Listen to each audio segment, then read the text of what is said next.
চিংড়ি ভুনা এই রেসিপিটা আপনারা যদি একবার বানিয়ে খান, আমি আপনাদের গ্যারেন্টি দিয়ে বলছি বারবার বানিয়ে খাবেন। দেখে নিন তাহলে সহজ রেসিপি। প্রথমে চিংড়ি মাছগুলোতে আপনাদের ম্যারিনেট করে নিতে হবে হলুদ গুঁড়ো, কাশ্মীরি লঙ্কা গুঁড়ো আর নুন দিয়ে। গরম সর্ষের তেলে একে একে চিংড়ি মাছগুলোকে ভালোভাবে ভেজে তুলে নিন। মনে রাখবেন চিংড়ি মাছগুলোকে কড়া করে ভাজবেন না, ওই তেলেই সেদ্ধ করা আলুগুলো ভেজে তুলে নেব। ওই একই তেলে দিয়ে দিচ্ছি ঝিরি করে কাটা পেঁয়াজ, যার মধ্যে একটু নুন দিয়ে ভালো করে ভেজে নিতে হবে যতক্ষণ না লাল লাল করে ভাজা না হয়ে যাচ্ছে। এরপর এই রেসিপিটার জন্য একটা স্পেশাল মশলা বানিয়ে নেব। তার জন্য স্ক্রিনে দেওয়া উপকরণগুলোকে নিয়ে একটা পাত্রের মধ্যে হালকা করে ড্রাই রোস্ট করে নিতে হবে। ড্রাই রোস্ট হয়ে গেলে ঠান্ডা করে পাউডার বানিয়ে নিতে হবে। এপাশে দেখুন পেঁয়াজটা লাল লাল করে ভাজা হয়ে গেছে।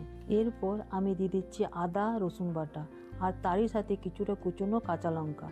তারপর এটাকে যতক্ষণ না ভেজে নিন যতক্ষণ না মশলা থেকে কাঁচা গন্ধটা চলে যাচ্ছে।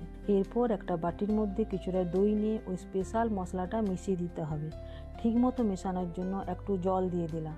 ভালোভাবে মেশানো হয়ে গেলে গ্যাসের ফ্লেমটা লো করে ভেজে রাখা মশলার উপর তারপর রঙের জন্য কাশ্মীরি লঙ্কা গুঁড়ো দিয়ে ভালোভাবে মিশিয়ে নেব। মেশানো হয়ে গেলে পরিমাণ মতো জল আর নুন দিয়ে ভালোভাবে ফুটিয়ে নেব।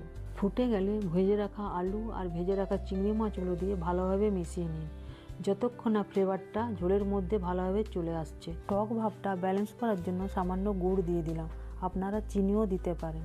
রান্নাটা কমপ্লিট করব চেরা কাঁচা লঙ্কা আর ধনেপাতা দিয়ে। ভিডিওটা ভালো লাগলে একটা লাইক করে চ্যানেলটা সাবস্ক্রাইব করে রাখতে পারেন।